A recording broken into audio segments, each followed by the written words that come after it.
नमस्कार फ्रेंड्स शुभ सकाळ आज हूँ 11 मार्च बुधवार सकाळ 22टी गुरुत्वपूर्ण खबर उपर नजर पकाइबा ता पूर्व वीडियो गोटे लाइक करंतु फ्रेंड्स जदि चैनल को नुआ करथिबे चैनल को सब्सक्राइब करने और पाखर थिबा बेल आइकन रे क्लिक करने आगु भी लेटेस्ट अपडेट पाइबा पई एटी बहुत गुरुत्वपूर्ण से समस्त को अनुरोध वीडियो को समस्त शेष पर्यंत ही देखंतु। प्रथम खबर मध्यप्राच्य पश्चिम एशिया रे वृद्धि पाउथुवा सामरिक उत्तेजनार ताप एवं भारत को देखा मिली।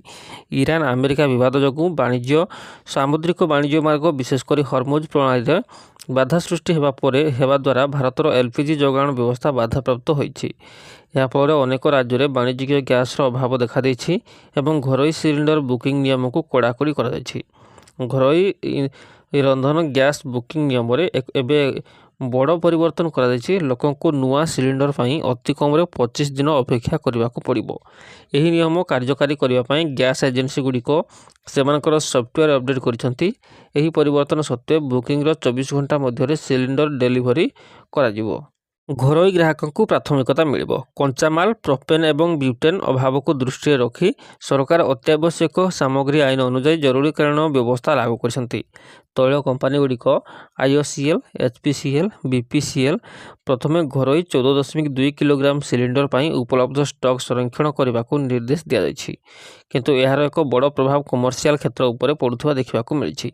महाराष्ट्र पुणे मुंबई और नागपुर भली सहर में वाणिज्यिक गैस जोगाण गुरुतर भाव में ह्रास पाई।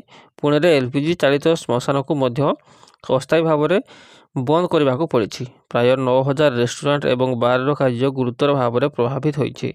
पंजाब मार्च 8 तारिख राज्य में वाणिज्यिक शिल्प सिलिंडर जोगाण संपूर्ण भाव में बंद हो जाइछि। तेलंगाना और तमिलनाडु हैदराबाद चेन्नई और कोयम्बाटूर भली प्रमुख व्यावसायिक केन्द्रगुड़िक नूतन वाणिज्यिक सिलिंडर पठाण को डिस्पैच को बंद व फ्रीज कर दि जाइछि। बुकिंग नियम रे परिवर्तन बाध्यतामूलक 21 ରୁ 25 दिन व्यवधान घरोई सिलिंडर कलाबजारी और गच्छित रखा बुकिंग नियम को कड़ाकड़ी कर हिमाचल प्रदेश और पंजाब भली राज्य में आपण पूर्व सिलिंडर पाइबार 21 ରୁ 25 दिन पर ही नूतन रिफिल बुक करें। से समय पूर्व जेकोसी बुकिंग को सिस्टम द्वारा ऑटोमेटिक रिजेक्ट कर व्यतीत वितरण समय ओटीपी कि बायोमेट्रिक जांच को बाध्यतामूलक कर मार्च 7 तारिख एलपीजी मूल्य वृद्धि पाई। वाणिज्यिक सिलिंडर मूल्य प्राय 115 और घरोई सिलिंडर मूल्य प्राय 160 टंका वृद्धि पाई। तथापि सरकार स्पष्ट कहते बर्तमान पेट्रोल और डीजेल मूल्य में कौन वृद्धि हेब नहीं। भारत यार आवश्यकतार एक बड़ अंश कतार और साउदी अरब परि देशरू आमदानी करें। वर्तमान उत्तेजना जो साप्ताहिक आमदानी प्राय 30% ह्रास पाई जहाँफल स्टॉक पाइपलाइन पाइल गुड़ी को राशनिंग माध्यम परिचालन करने को बाध्य कर। परवर्ती खबर आरंभ है पंचम और अष्टम श्रेणी बोर्ड परीक्षा। जातीय शिक्षा नीति अनुसार एथर पंचम और अष्टम श्रेणी में रही पास फेल व्यवस्था अर्थात परीक्षा 30% मार्क रखिले पास करेंगे छात्र छात्री। फेल हेले 6 सप्ताह भितर सप्लीमेंटारी परीक्षा देवे व्यवस्था को स्वागत करछंती अभिभावक। तेबे त्रुटिशून्य परीक्षा परिचालना उपर गुरुत्व देवा परामर्श देइछंती। मैट्रिक बोर्ड भली प्रथम थर पर एथर अष्टम श्रेणी में छात्र छात्री देइछंती बोर्ड परीक्षा। पास पाई दरकार 30% मार्क कम नंबर रखिले फेल आउ फेल हेले 6 सप्ताह भितर देवे सप्लीमेंटारी परीक्षा।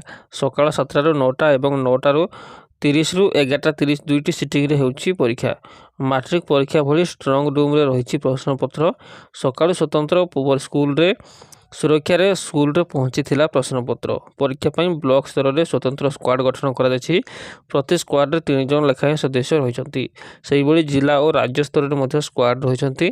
प्रतिदिन 5 ରୁ 6 टी स्कूल निरीक्षण करेंगे। यही स्क्वाड समान भाव पंचम श्रेणी बोर्ड परीक्षा आरंभ होइछि।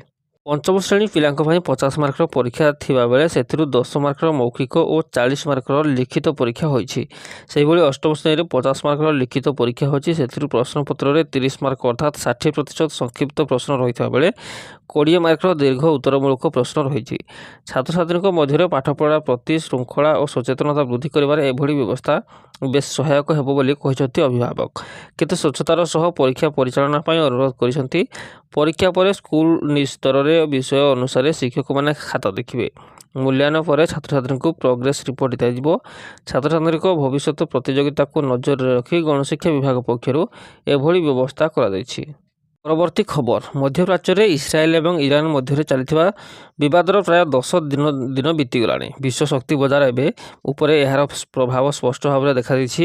ଅନ୍ତର୍ଜାତୀୟ ଅଶୋଧିତ ତୈଳ ମୂଲ୍ୟ ଦ୍ରୁତ ଗତିରେ ବୃଦ୍ଧି ପାଇଛି। 2022 ପରେ ପ୍ରଥମ ଥର ପାଇଁ ପ୍ରତି ବ୍ୟାରେଲ ପ୍ରତି $100 ଅତିକ୍ରମ କରିଛି।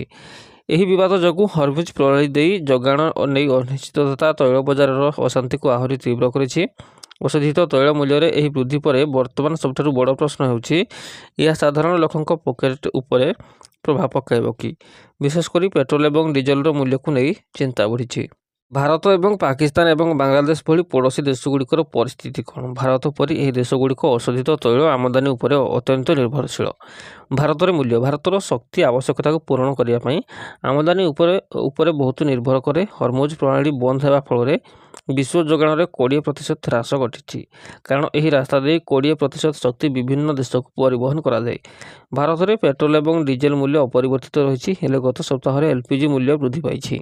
ପରିସ୍ଥିତି ସହିତ ପରିଚିତ ବିଶେଷଜ୍ଞମାନେ କହିଛନ୍ତି ଯେ ଏପରି ପରିସ୍ଥିତିରେ ଭାରତ ବିକଳ୍ପ ଅନୁସନ୍ଧାନ କରୁଛି।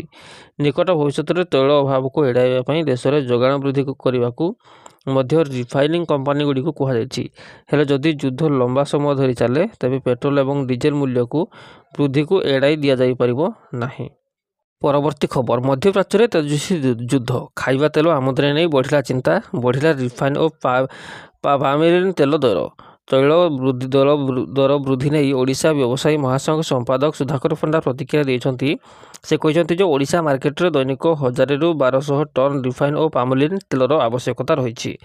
ବର୍ତ୍ତମାନ ଓଡ଼ିଶାରେ 15ରୁ 20 ଦିନ ପାଇଁ ତେଲ ମହଜୁଦ ଅଛି। ଆଗାମୀ ଦିନରେ ଏହା କମିଯାଇପାରେ। ଯେଉଁମାନେ ବାହାର ଦେଶରୁ ଆମଦାନୀ କରୁଛନ୍ତି ସେମାନେ ଅସୁବିଧାର ସମ୍ମୁଖୀନ ହେଉଛନ୍ତି। ଦେଶ ଭିତରେ ଯୁଦ୍ଧ ପାଇଁ ତୈଳ ଆମଦାନୀ ଉପରେ ସିଧାସଳଖ ପ୍ରଭାବ ପଡ଼ିଛି। ଓଡ଼ିଶା ବ୍ୟବସାୟୀ ମହାସଂଘ ସମ୍ପାଦକ ପୁଣି କହିଛନ୍ତି ଯେ ରିଫାଇନ୍ ତେଲ, ବିଶେଷ କରି ସନଫ୍ଲାୱାର ତେଲର ଲିଟର ପିଛା 5 ଟଙ୍କା ବୃଦ୍ଧି ହୋଇଛି। କେନ୍ଦ୍ର ସରକାର ଆମଦାନୀ କମ୍ପାନୀ ଉପରେ ତୀକ୍ଷ୍ଣ ନଜର ରଖିବା ଦରକାର।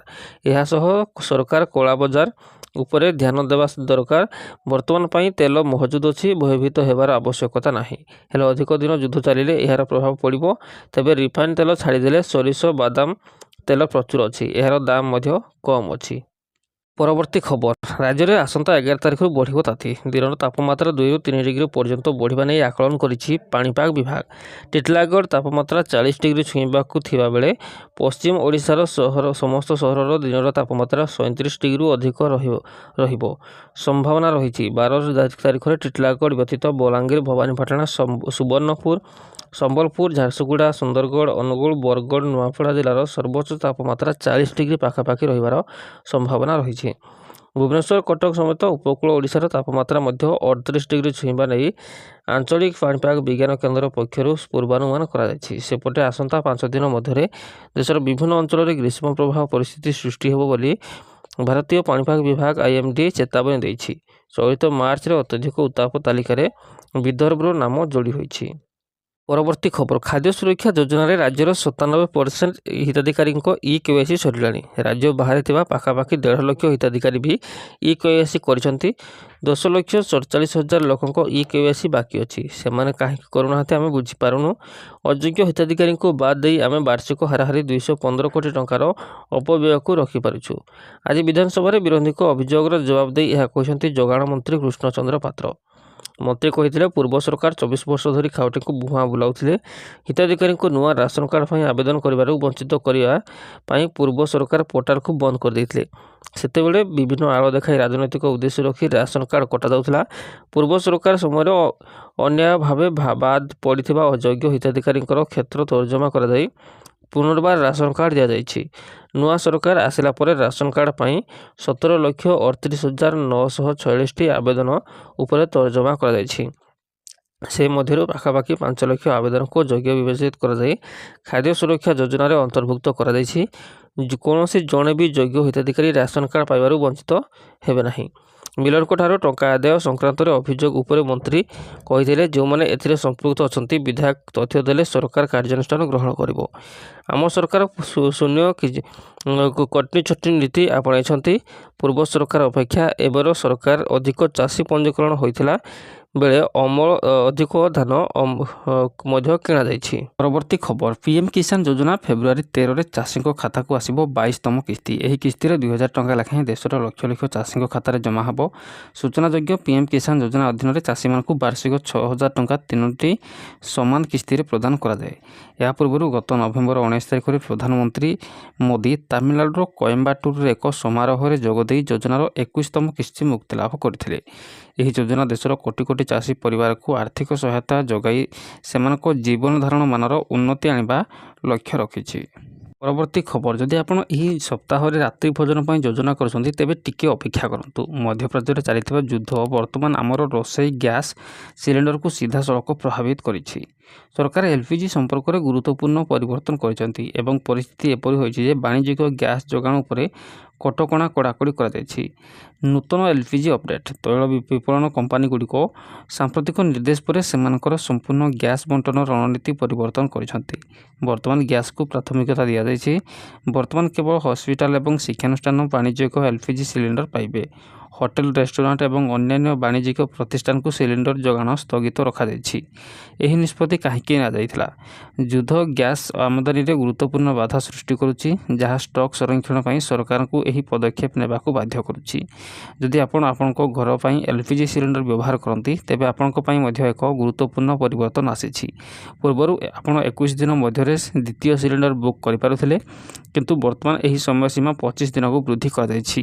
ଏହାର ଅର୍ଥ ହେଉଛି ଆପଣଙ୍କୁ ଆପଣଙ୍କର ସିଲିଣ୍ଡର ଗୁଡ଼ିକ ଅଧିକ ବିଚାରବନ୍ତ ଭାବରେ ବ୍ୟବହାର କରିବାକୁ ପଡ଼ିବ।